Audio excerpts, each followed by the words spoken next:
नमस्कार दोस्तों, जागृति क्लासेज के ऑनलाइन प्लेटफॉर्म पर एक बार फिर से आप सभी का हार्दिक स्वागत है।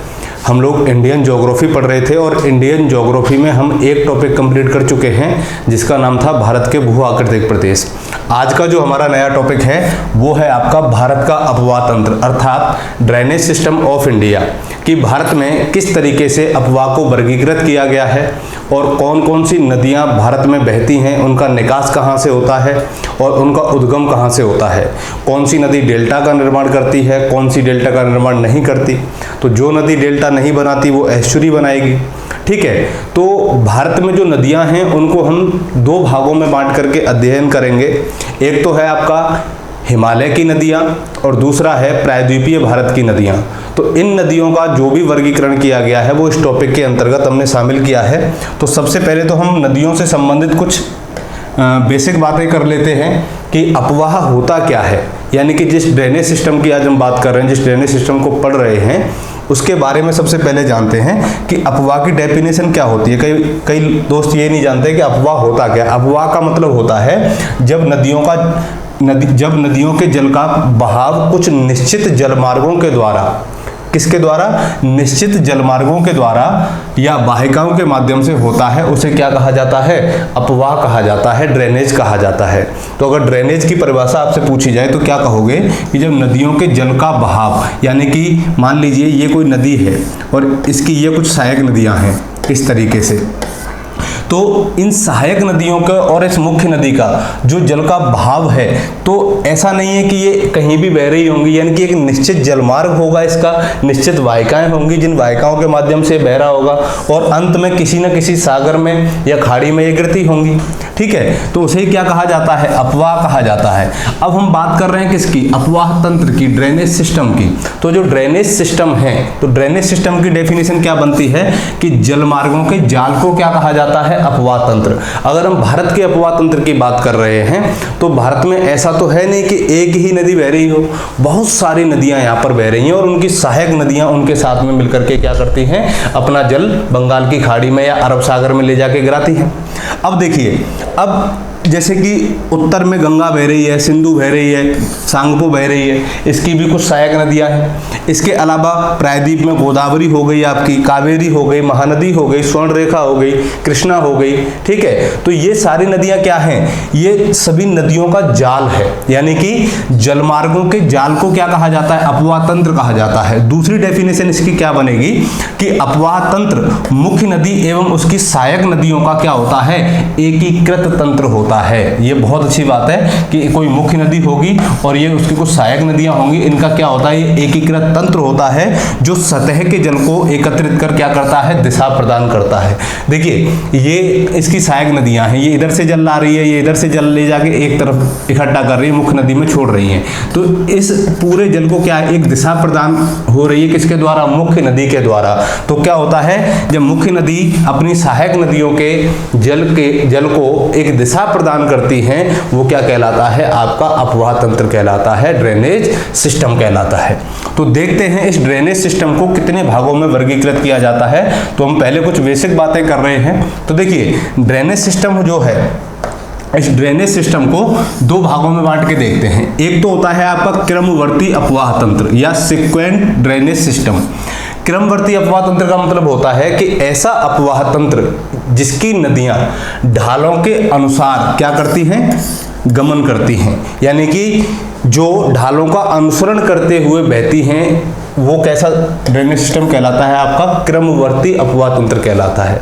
तो क्रमवर्ती अपवाह तंत्र का अगर आपसे परिभाषा पूछी जाए कि इसकी परिभाषा क्या होगी, कई बार मेंस में पूछ लेता है 20 शब्दों में, 15 से 20 शब्दों वाले जो क्वेश्चंस आते हैं उनमें पूछ लेगा कि क्रमवर्ती अपवाह तंत्र लिख के दे दिया, तो उसमें क्या लिखोगे कि क्रमवर्ती अपवाह तंत्र उसे कहते हैं जिसकी नदियां ढालों का अनुसरण करते हुए बहती हैं। और इसको क्या किया गया है, दो भागों में बांटा गया, एक तो अनुवर्ती नदियां और एक परवर्ती नदियां, इनको आगे डिस्क्राइब करेंगे। दूसरा सिस्टम होता है आपका इनसिक्वेंट अर्थात अनुक्रमवर्ती अपवाह तंत्र। अनुक्रमवर्ती अपवाह तंत्र का मतलब है कि ऐसी नदियां जिनका प्रवाह ढाल के अनुसार नहीं होता या जो नदियां अपने ढाल का अनुसरण करते हुए नहीं बहती हैं, वो अनुक्रमवर्ती अपवाह तंत्र के अंतर्गत आती हैं। इसको भी दो भागों में विभाजित किया गया है। एक है आपका पूर्ववर्ती नदियां अर्थात एंटीसेंट रिवर, दूसरा है पूर्वारोपित सुप्रीमपोज्ड रिवर। ठीक है, तो अभी तक केवल इस मैप को याद रखना और साथ के साथ इसके स्क्रीनशॉट लेते हुए चलना, तो ताकि आगे आपको काफी हेल्प होगी इनसे। देखिए, अब हम सबसे पहले बात करते हैं क्रमवर्ती। तो क्रमवर्ती अपवाह तंत्र क्या था कि वो नदियां जो क्या कर रही हैं, ढाल का अनुसरण कर रही हैं। ठीक है,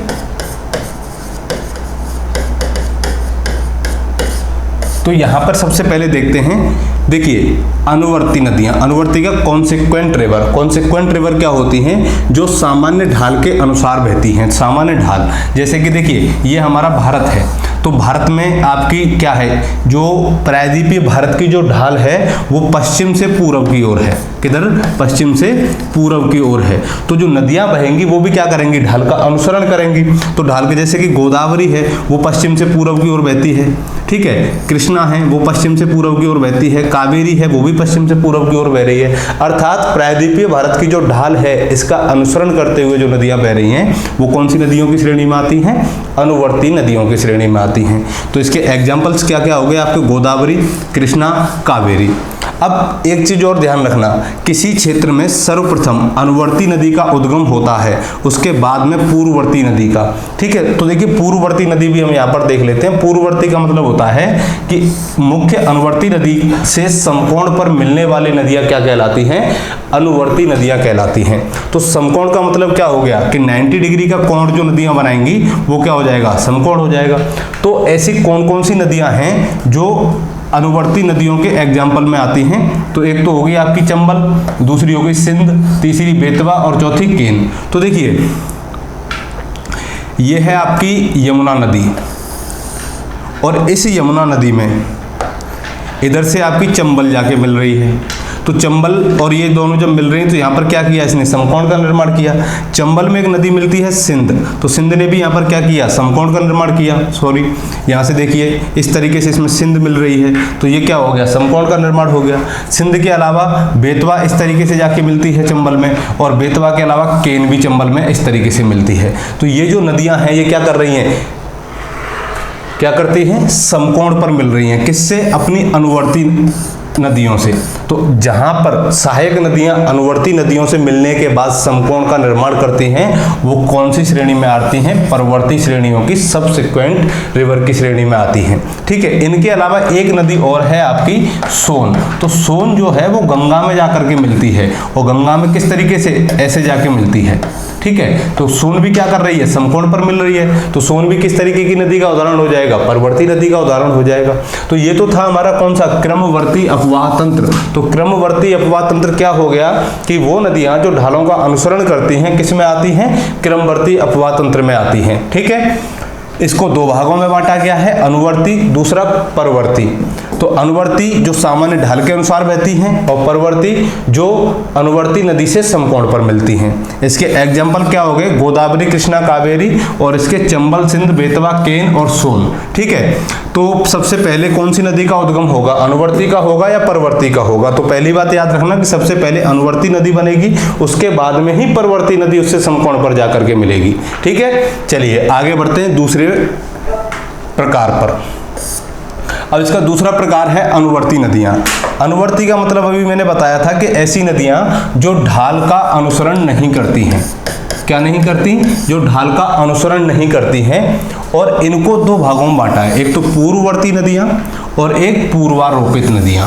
ठीक है, तो पूर्ववर्ती को हम पहले भी जब भारत का भौतिक विभाजन पढ़ रहे थे उसमें भी थोड़ा सा हमने डिस्क्राइब किया था और जाना था कि पूर्ववर्ती होती क्या है। तो दोस्तों पूर्ववर्ती, पूर्व का मतलब पहले, तो इसका अर्थ ये हो गया कि ऐसी नदियां जो हिमालय की उत्पत्ति होने से पहले से बह रही हैं वो किसके अंतर्गत आती हैं, पूर्ववर्ती। या दूसरी डेफिनेशन जो बनेगी वो क्या बनेगी आपकी, कि ऐसी नदियां जो हिमालय को काट करके बहती हैं वो पूर्ववर्ती नदियां कहलाती हैं। तो देखिए क्या डेफिनेशन है इसकी, वे नदियां जो हिमालय के निर्माण से पहले से बहती थीं तथा बाद में हिमालय को काटकर प्रवाहित होती हैं वो नदियां पूर्ववर्ती नदियों की श्रेणी में आती हैं। इसका एग्जाम्पल क्या है? सिंधु, गंगा, ब्रह्मपुत्र, सतलज। तो दोस्तों इन नदियों ने क्या किया, इसके साथ में एक नदी और है आपकी अलकनंदा। तो अलकनंदा जो है वो गंगा का ही रूप है। देखिए जैसे गंगा जब निकलती है तो वो भागीरथी के नाम से निकलती है, और भागीरथी में अलकनंदा आकर के मिलती है देवप्रयाग में। कहाँ पर? देवप्रयाग में। और इसके बाद जब ये दोनों संयुक्त धारा मिल जाती हैं और जब बहती है तब ये गंगा के नाम से जानी जाती है। तो चाहे अलकनंदा लिखो या मत लिखो, लेकिन याद रखना कि अलकनंदा भी किस प्रकार की नदी है? पूर्ववर्ती नदी है। तो सिंधु, गंगा, ब्रह्मपुत्र, सतलज, अलकनंदा ये किस प्रकार की नदियां हैं? पूर्ववर्ती नदियां हैं। देखिए ये वही नदी हैं जिनका उद्गम हिमालय से होता है, और हिमालय से इनका उद्गम होता है, इसीलिए इन्होंने क्या किया? हिमालय को काटा, और उसको काट करके उसके अवसादों को क्या किया? उत्तरी भारत में एकत्रित किया, जिससे क्या हो गया? उत्तरी भारत के विशाल मैदान का निर्माण हुआ। तो अगर ये नदियां हिमालय को नहीं काटती, उसके अवसादों को एकत्रित नहीं करती, तो क्या उत्तरी भारत के विशाल मैदान का निर्माण हो पाता? नहीं हो पाता। ठीक है, तो उत्तरी भारत के विशाल मैदान का जो निर्माण हुआ है वो हिमालय से निकलने वाली नदियों के द्वारा जमा किए गए अवसादों के निक्षेपण से हुआ है। ठीक है, तो दूसरी है आपकी पूर्वारोपित नदियां। पूर्वारोपित का मतलब है कि वे नदियां जो स्थलखंड के ढाल का अनुसरण नहीं करती हैं, यानी कि जो ढाल है उसका अनुसरण नहीं करती, स्थलखंड, जिस स्थलखंड पर वो बह रही है, जैसे स्वर्ण रेखा, सोन हो गई, चंबल हो गई, बनास हो गई। तो देखो ये जो भारत है आपका, तो यहाँ से तो अमरकंटक से सोन निकलती है जो गंगा में मिलती है। स्वर्ण रेखा है वो इस तरीके से बहती है ऐसे, और कहाँ गिर जाती है? बंगाल की खाड़ी में। चंबल है वो भी इस तरीके से निकलती है और उत्तर की ओर जाके किस में मिल जाती है? यमुना में मिल जाती है। बनास है वो पूर्व से आकर के किस में मिल जाती है? सवाई माधोपुर में, चंबल में मिल जाती है। तो इन नदियों के एग्जाम्पल्स याद रखना, कई बार यहाँ से प्रश्न पूछे जाते हैं कि निम्नलिखित में से कौन सी नदी क्रमवर्ती नदी का उदाहरण है या पूर्ववर्ती नदी का उदाहरण है? कौन सी नदी? पूर्वारोपित। तो पूर्वारोपित कौन सी होगी? जो कि इनकी सहायक नदियां हैं, किसकी? गंगा और यमुना की। ठीक है, आगे बढ़ते हैं। अब आता है भारत का अपवाह तंत्र, ड्रेनेज सिस्टम ऑफ इंडिया। दोस्तों भारत के अपवाह तंत्र को दो भागों में विभाजित किया जाता है। दो भागों में कौन कौन सा? एक तो हिमालय का अपवाह तंत्र और दूसरा है आपका प्रायद्वीपीय भारत का अपवाह तंत्र। ठीक है, यानी कि हिमालय से निकलने वाली नदियों को किसके अंतर्गत रखा गया? हिमालय के अपवाह तंत्र में, और दूसरा प्रायद्वीपीय भारत के अपवाह तंत्र में। ठीक है, तो हिमालय के अपवाह तंत्र को भी पुनः 3 भागों में विभाजित किया गया है। कौन कौन से? एक तो सिंधु नदी का अपवाह तंत्र, दूसरा गंगा का अपवाह तंत्र, तीसरा ब्रह्मपुत्र का अपवाह तंत्र। तो सिंधु के अपवाह तंत्र के अंतर्गत जो नदियां आती हैं वो आती हैं आपकी इसकी सहायक नदी झेलम, किसके अंतर्गत आती है? सिंधु के। झेलम के बाद चेनाब, रावी, व्यास और सतलज, ये तो इसके अपवाह तंत्र में शामिल हो गई। गंगा के अपवाह तंत्र में जो नदियां आती हैं वो है आपकी रामगंगा, गोमती, घाघरा, गंडक और इसके अलावा कोसी, महानंदा। ये सारी नदियां किसके अंतर्गत आ गई? यमुना हो गई, केन हो गई, बेतवा हो गई, चंबल हो गई और बनास। तो ये सारी नदियां दोस्तों आती हैं गंगा नदी के अपवाह तंत्र में। अपवाह तंत्र का मतलब होता है कि मुख्य नदी और उसकी सहायक नदी, उनके बारे में अगर हम अध्ययन कर रहे हैं तो वो एक प्रॉपर नदी के अपवाह तंत्र के बारे में हम अच्छे से जान रहे हैं। तो अगर हम सिंधु नदी के अपवाह तंत्र के बारे में बात करेंगे तो एक तो सिंधु जो मुख्य नदी हो गई, इसके अलावा इसकी जो सहायक नदियां हैं उनके बारे में जानेंगे। गंगा के अपवाह तंत्र की बात कर रहे हैं तो गंगा और उसकी अन्य सहायक नदियों के बारे में जानेंगे। ब्रह्मपुत्र की सहायक नदियां हैं उनको मैं यहीं पर नोट कर देता हूं, जैसे कि सुबनसिरी है, दिबांग है, लोहित है, सुबनसिरी, दिबांग, लोहित, कमेंग, तिस्ता, बूढ़ी दिहांग। तो ये सारी किसकी सहायक नदियां हैं? ये हैं ब्रह्मपुत्र की। तो ब्रह्मपुत्र के अपवाह तंत्र में ब्रह्मपुत्र और इसकी सहायक नदियों के बारे में अध्ययन किया जाता है। अब प्रायद्वीपीय भारत का अपवाह तंत्र, तो प्रायद्वीपीय भारत का अपवाह तंत्र कहते किसे हैं? यानी कि भारत का जो हिस्सा 3 तरफ से जल से घिरा हुआ है और इस रीजन में जो नदियां बह रही हैं आपकी, वो किसके अंतर्गत आती है? प्रायद्वीपीय भारत के अंतर्गत आती हैं। तो प्रायद्वीपीय भारत के अपवाह तंत्र को भी क्या किया गया है, दो भागों में विभाजित किया गया है। कौन सा? एक तो अरब सागर की ओर जाने वाली नदियां, दूसरा बंगाल की खाड़ी की ओर जाने वाली नदियां। तो देखिए दोस्तों, अरब सागर की ओर जो नदियां जाती हैं इसके अपवाह तंत्र में, वो होती हैं आपकी, एक तो होगी साबरमती, माही, नर्मदा और ताप्ती। ताप्ती को तापी भी कहा जाता है, ठीक है। और बंगाल की खाड़ी की ओर जो नदियां गिर रही हैं वो हो गई आपकी, जैसे कि एक तो हो गई स्वर्णरेखा, ये बंगाल की खाड़ी में गिरती है। स्वर्णरेखा के साथ में महानदी बंगाल की खाड़ी में गिरती है। महानदी के अलावा आपकी गोदावरी है, ये भी कहाँ गिरती है, बंगाल की खाड़ी में गिरती है। कृष्णा हो गई और कावेरी हो गई। तो ये सारी नदियां बंगाल की खाड़ी की ओर बहने वाली नदियां हैं जो कि प्रायद्वीपीय अपवाह तंत्र के अंतर्गत आती हैं, और ये चारों नदियां किसके अंतर्गत आती हैं, अरब सागर की ओर गिरने वाली नदियों के अंतर्गत आती हैं। ठीक है दोस्तों, तो ये था हमारा भारतीय अपवाह तंत्र का विभाजन, जिसको दो भागों में बांटा गया। पहला हिमालय का अपवाह तंत्र, जिसमें 3 अपवाह तंत्रों को शामिल किया जाता है, सिंधु, गंगा, ब्रह्मपुत्र। दूसरा प्रायद्वीपीय भारत का अपवाह तंत्र, जिसमें अरब सागर की ओर जाने वाली और बंगाल की खाड़ी की ओर जाने वाली। तो इसी बिंदु को, इसी पॉइंट ऑफ व्यू को, इसी विभाजन को हम लोग आगे बहुत विस्तार तरीके से एक एक नदी के बारे में अच्छे से पढ़ेंगे। और दोस्तों, इस वीडियो में, इस क्लास में कोशिश की गई है कि आगामी परीक्षाओं में जितने भी सवाल आपसे पूछे जा सकते हैं या विगत वर्षों में जो भी सवाल पूछे गए हैं, वो सारे सवाल इस कॉन्सेप्ट को पढ़ने के बाद में आपका एक भी गलत नहीं होगा। ये हमारी तरफ से आपके लिए पूरी कोशिश है। इसीलिए जिन विद्यार्थियों ने पहले वीडियोज को अच्छी तरीके से नहीं देखा है, उसकी लिंक आपको डिस्क्रिप्शन बॉक्स में मिल जाएगी, वहां देख लीजिए। भारत का भू आकृतिक प्रदेश अगर आपका क्लियर होगा तो नदियों को समझने में आपको ज़्यादा परेशानी नहीं होगी, क्योंकि वहां पर इसका बेस एकदम से क्लियर हो जाता है।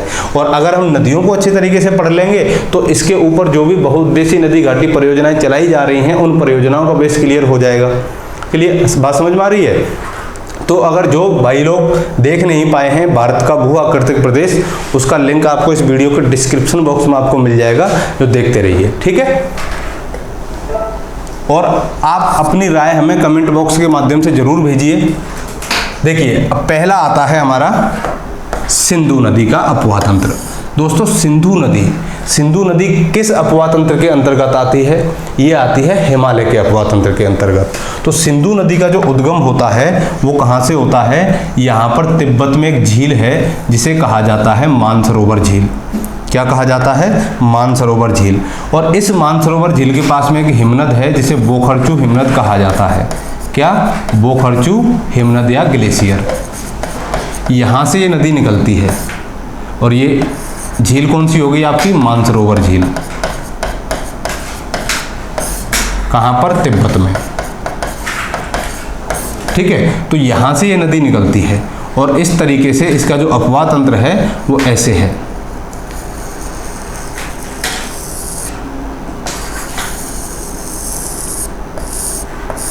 और इस तरीके से कराची के पास जाकर के डेल्टा का निर्माण करती है और कहां गिर जाती है? अरब सागर में गिर जाती है। ठीक है दोस्तों, ये सिंधु नदी हो गई। तो सिंधु नदी कहाँ से? तिब्बत से निकली, भारत में इसका अपवाह हुआ और उसके बाद पाकिस्तान में। तो सबसे पहली चीज याद रखना कि इसका जो अपवाह है वो 3 देशों में है। कहाँ कहाँ? चीन के तिब्बत में, उसके बाद भारत में, उसके बाद पाकिस्तान में।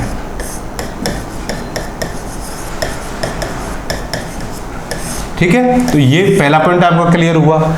तो दूसरी चीज आपकी आती है कि जब ये तिब्बत से निकलती है तो तिब्बत से निकलने के बाद में ऐसा कोई तो पर्टिकुलर स्थान होगा जहां पर ये भारत में प्रवेश करती है। तो देखिए दोस्तों, ये पर्टिकुलर स्थान है, इसका नाम है दमचौक। तो दमचौक के पास में सिंधु नदी क्या करती है?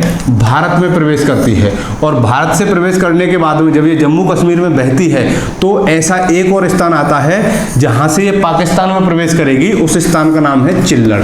तो ये 2 पॉइंट आपको याद रखने हैं। पहला प्रश्न क्या बनता है कि सिंधु नदी भारत में कहां से प्रवेश करती है?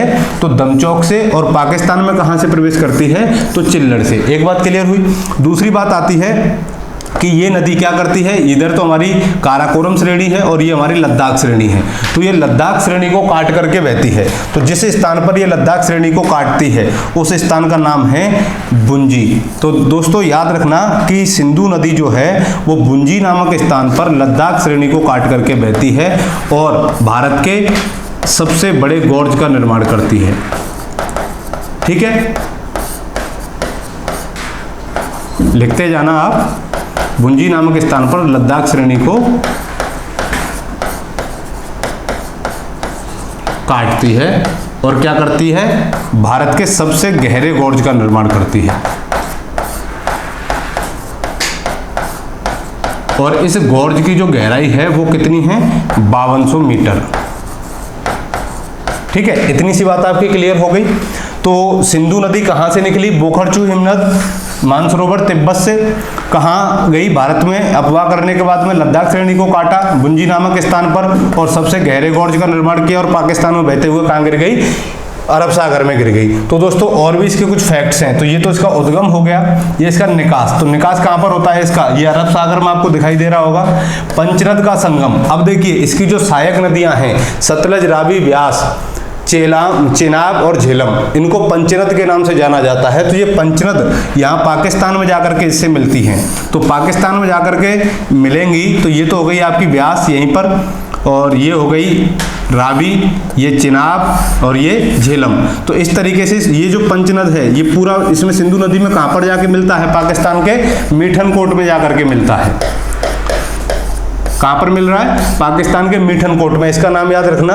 सिंधु नदी की जो कुल लंबाई है वो है 2880 किलोमीटर, यानी कि तिब्बत से लेकर के, यहाँ से लेकर के और अरब सागर में जहाँ तक ये गिरती है वहाँ तक इसकी जो कुल लंबाई होगी वो 2880 किलोमीटर होगी। लेकिन भारत में इसका अपवाह तंत्र कितने किलोमीटर में फैला हुआ है, यहाँ से यहाँ तक 1114 किलोमीटर, यानी कि 1114 किलोमीटर की लंबाई सिंधु नदी की केवल भारत में है। तो ये कुछ फैक्ट्स हैं जो आपकी समझ में आ गए होंगे दोस्तों। साथ के साथ में इसका स्क्रीनशॉट लेते हुए चलना, ताकि एक एक पॉइंट ऑफ व्यू से आपका सारा नदी से संबंधित जो भी फैक्ट्स हैं, जो भी तथ्य हैं, वो सारे आपके क्लियर होते चले जाएं। इस पॉइंट को जरूर याद रखना कि ये भारत में कहाँ प्रवेश करती है, दमचौक में, और पाकिस्तान में कहाँ प्रवेश करती है, चिल्लड़ में। पंच सहायक नदियां कहाँ पर आके मिलती हैं, इससे मिठनकोट में। अब देखिए एक नदी इसमें क्या करती है, उत्तर से आकर के मिलती है इस तरीके से। इस नदी का नाम है श्योक नदी। बाकी काबुल है, कुर्रम है, ये अलग अफगानिस्तान और पाकिस्तान से आकर के इसमें मिलती हैं। ठीक है, अब चलिए आगे चर्चा करते हैं इसके ऊपर। अब एक बार इसको रिवाइज कर लेते हैं। पहला, दमचौक के पास सिंधु नदी भारत में प्रवेश करती है तथा चिल्लड़ के पास ये पाकिस्तान में प्रवेश करती है। दूसरा, बुंजी नामक स्थान पर लद्दाख श्रेणी को काट करके भारत के सबसे गहरे गॉर्ज का निर्माण करती है, जिसकी गहराई कितनी थी, 5200 मीटर थी।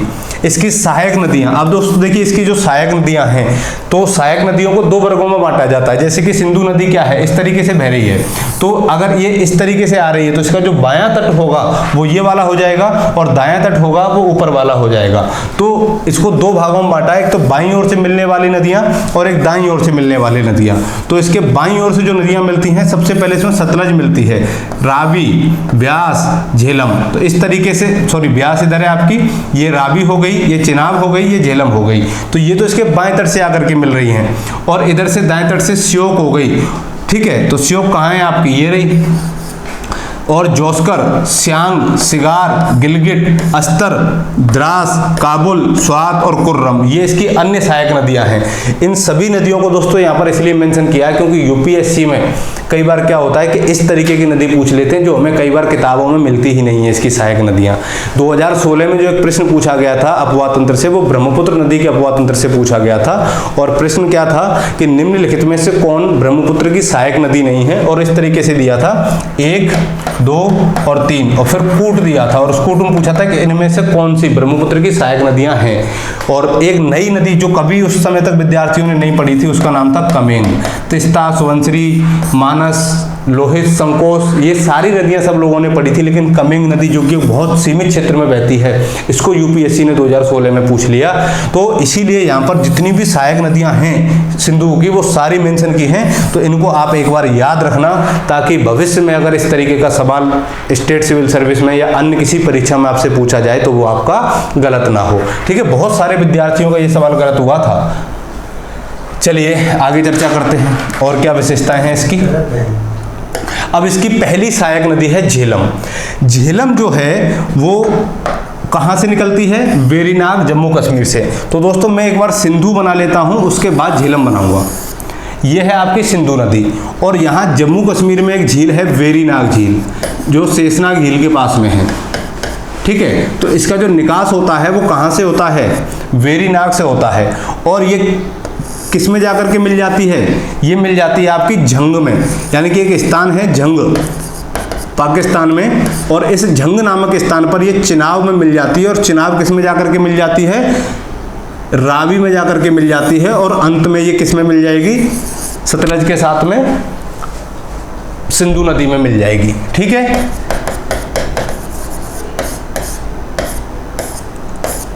तो इतनी सी बात क्लियर हुई दोस्तों आपकी। सिंधु नदी कहाँ से निकली? मानसरोवर से। झेलम नदी वेरीनाग से निकलती है। वेरीनाग कहाँ पर है? जम्मू कश्मीर में है। और इसका जो संगम है वो किस में होता है? वो होता है चेनाब नदी में। ठीक है, तो ये कौन सी नदी थी? चेनाब। और चेनाब किस में जाके मिलती है? रावी में।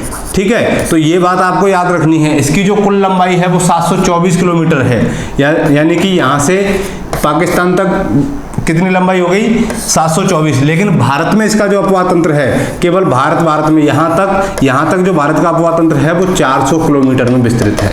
ठीक है दोस्तों, इतनी सी बात क्लियर हुई। दूसरी जो इंपॉर्टेंट बात है वो ये है कि झेलम नदी भारत पाकिस्तान की सीमा का निर्माण करती है, और उस सीमा की कुल लंबाई है 170 किलोमीटर। यानी कि जो झेलम नदी है वो झेलम नदी मुजफ्फराबाद के बाद में भारत पाकिस्तान की सीमा बनाते हुए जाती है, और उस सीमा की जो कुल लंबाई है वो 170 किलोमीटर है। और इस नदी पर कुछ परियोजना चलाई जा रही हैं, जिनका नाम है किशन गंगा परियोजना, तुलबुल परियोजना और उरी परियोजना, जो कि कहाँ पर हैं? जम्मू कश्मीर में हैं तीनों।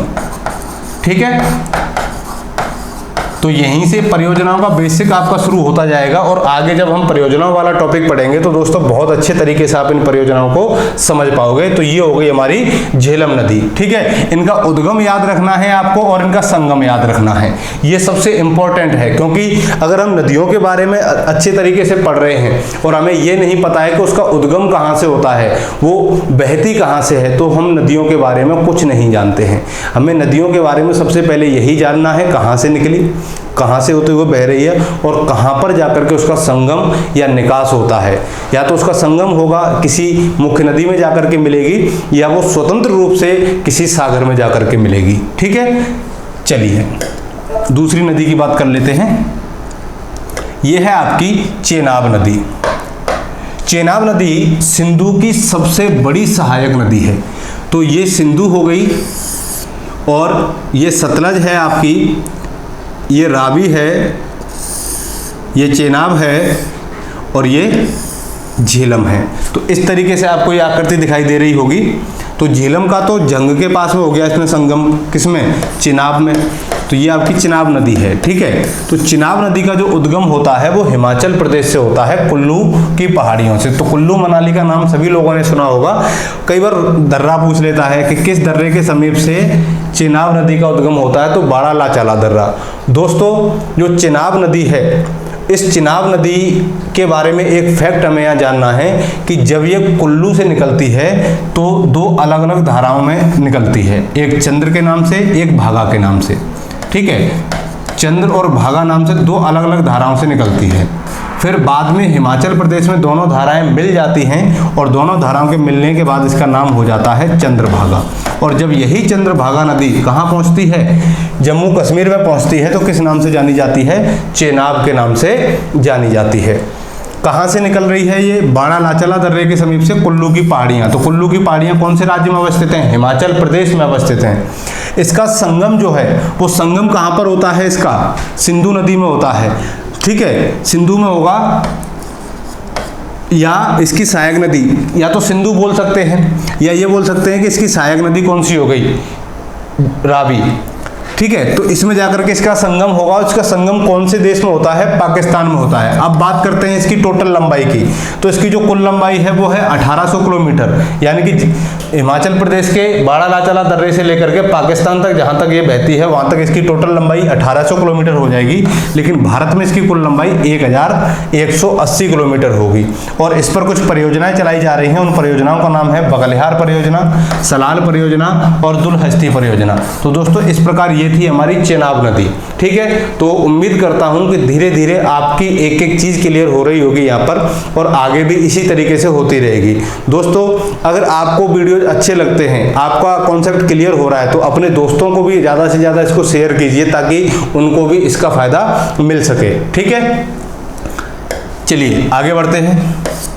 अब आती है रावी नदी। तो दोस्तों रावी नदी जो है, रावी का किसमें संगम होता है, चेनाब में। देखिए रावी नदी का जो उद्गम होता है वो होता है कुल्लू की पहाड़ी, और कुल्लू की पहाड़ी के पास में कौन सा दर्रा, रोहतांग दर्रा। ये सिंधु हो गई, ये सतलज हो गई, ये ब्यास हो गई, ये आपकी इधर से चिनाब आ रही थी, और ये रावी। तो रावी का खुद संगम किस में हो रहा है, चिनाब में हो रहा है। ठीक है, तो ये निकलती कहाँ से है, कुल्लू की पहाड़ी। तो कुल्लू की पहाड़ी कहाँ है, हिमाचल प्रदेश में है। तो हिमाचल प्रदेश से निकल रही है किस दर्रे के समीप से, रोहतांग दर्रे के समीप से। और यहां से निकलने के बाद में इसका जो संगम होता है वो सराय सिंधु नामक स्थान पर जाकर के होता है। किसमें, सराय सिंधु के निकट पाकिस्तान में।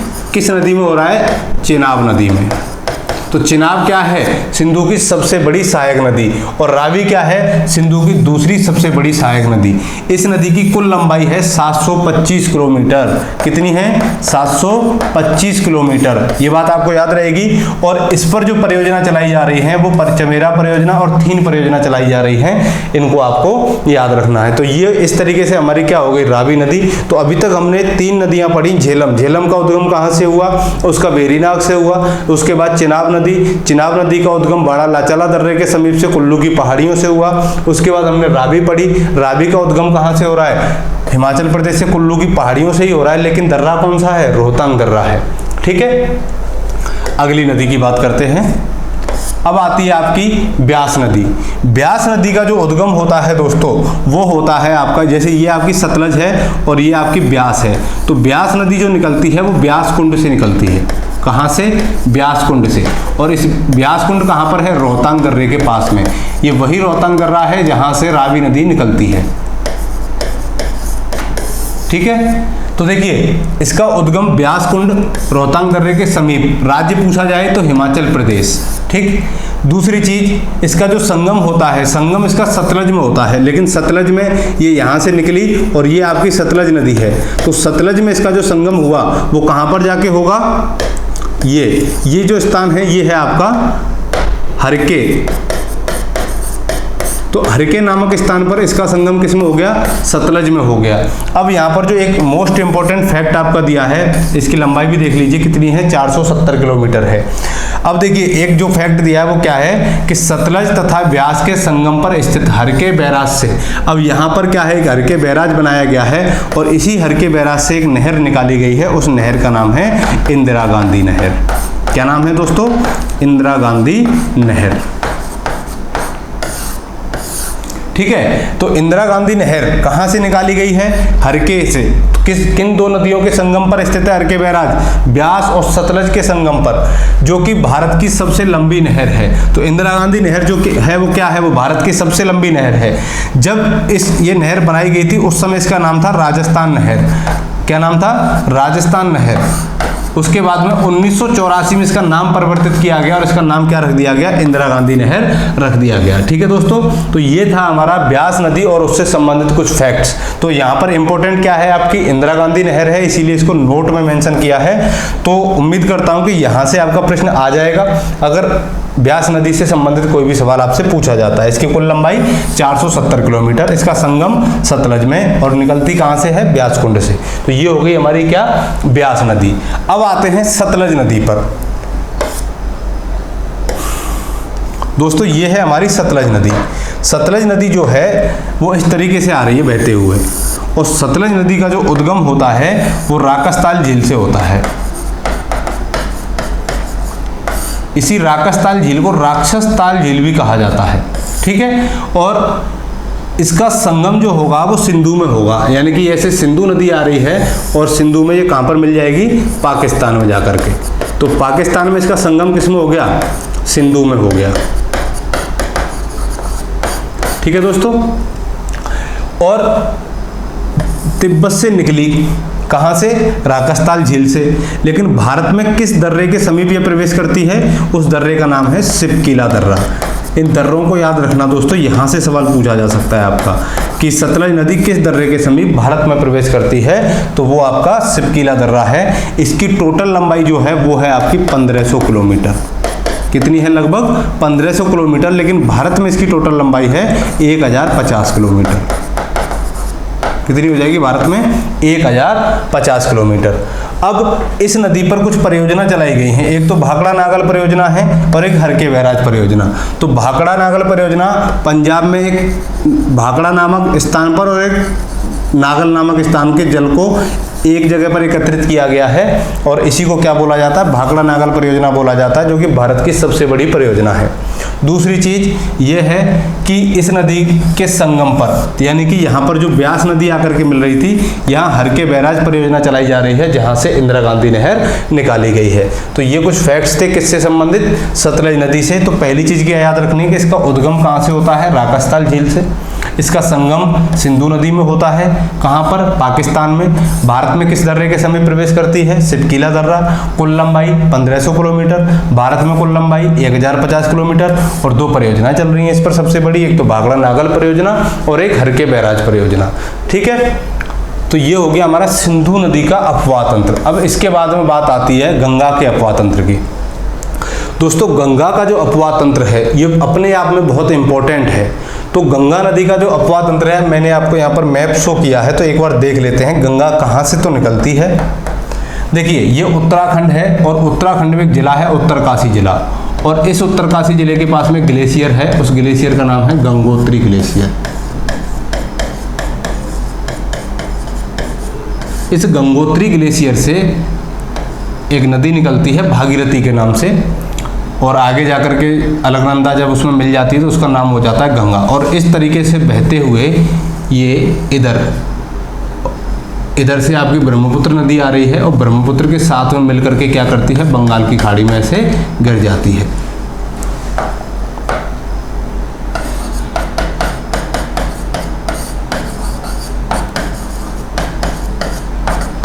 ठीक है, तो देखिए इसका उद्गम कहाँ से हो रहा है, इसका उद्गम हो रहा है गंगोत्री ग्लेशियर से। गंगोत्री ग्लेशियर कहाँ है, उत्तरकाशी में। उत्तरकाशी कौन से राज्य में है, उत्तराखंड में,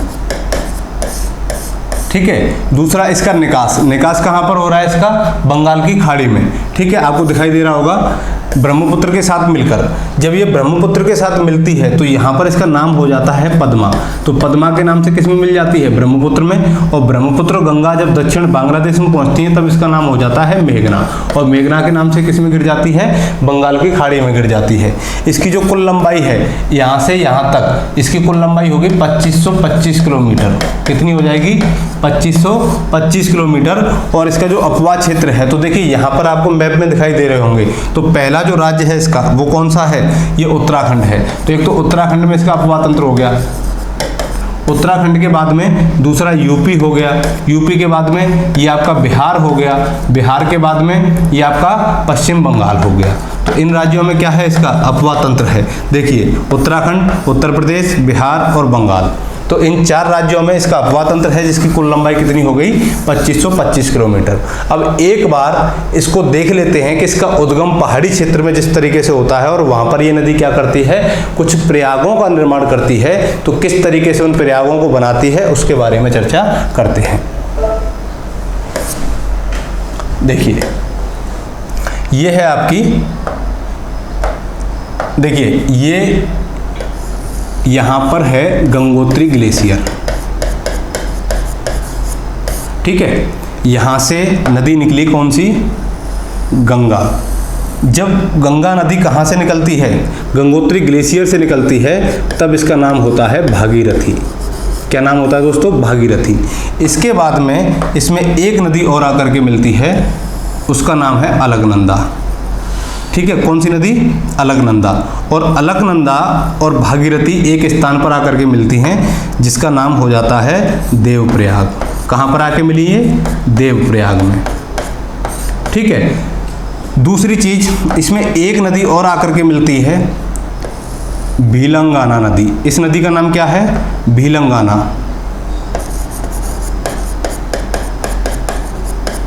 और भीलंगाना नदी का जो संगम होता है वो टिहरी नामक स्थान पर होता है। कहाँ पर? ये टिहरी नामक स्थान पर। इसको नया प्रयाग बोला जाता है। ठीक है। दूसरी, अब रुद्रप्रयाग आएगा, तो रुद्रप्रयाग में इधर से मंदाकिनी रिवर आती है। मंदाकिनी रिवर किस में आके मिलेगी? अलकनंदा में आकर के मिलेगी। और जब अलकनंदा में मंदाकिनी मिलती है तो रुद्रप्रयाग का निर्माण करती है। किसका निर्माण करेगी? रुद्रप्रयाग का।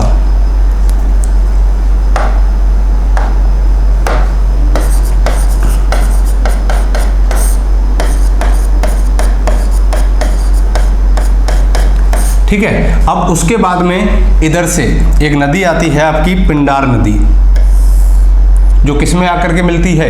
अलकनंदा में। और पिंडार जब अलकनंदा में मिलती है तो कर्णप्रयाग का निर्माण करती है। किसका निर्माण करती है? कर्णप्रयाग का। और एक नदी और आकर के मिलती है इसमें इधर से, धौली गंगा। और यहां पर जो प्रयाग बनता है वो बनता है आपका विष्णु प्रयाग। कौन सा? विष्णु प्रयाग। तो इस प्रकार से ये इस नदी का क्या है? प्रयाग है। ठीक है दोस्तों, तो अब इन नदियों के नाम भी लिख लो। ये कौन सी थी आपकी? ये धौली गंगा है, ये आपकी मंदाकिनी है, ये आपकी पिंडार है। ठीक है। तो देखिए, सबसे पहले उसके बाद में जब अलकनंदा और भागीरथी एक साथ मिल जाती हैं तो इनके मिलने के बाद में यहाँ पर आपका ऋषिकेश नामक स्थान है, तो यहाँ ऋषिकेश है।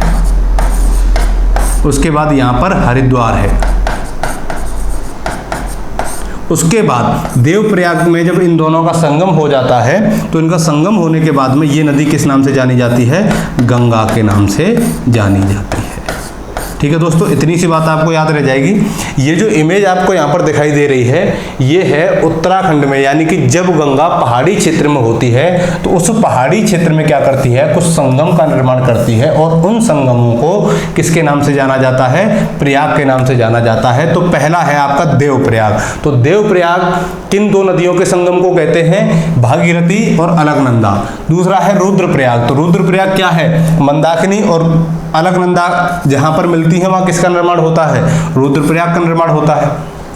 तीसरा है आपका कर्णप्रयाग। तो कर्णप्रयाग में पिंडार नदी और अलकनंदा, तो ये आपकी पिंडार हो गई और ये अलकनंदा हो गई। ये तीनों किसका निर्माण, दोनों किसका निर्माण कर रही हैं? ये कर रही हैं कर्णप्रयाग का। और धौली गंगा और अलकनंदा, तो ये आपकी धौली गंगा हो गई, ये अलकनंदा हो गई। तो इन दोनों नदियों के संगम को किसके नाम से जाना जाता है? विष्णु प्रयाग के नाम से जाना जाता है। ठीक है दोस्तों, इसके बाद हम चर्चा करेंगे अगले वीडियो में। तब तक के लिए आप मस्त रहिए, व्यस्त रहिए। थैंक यू, धन्यवाद।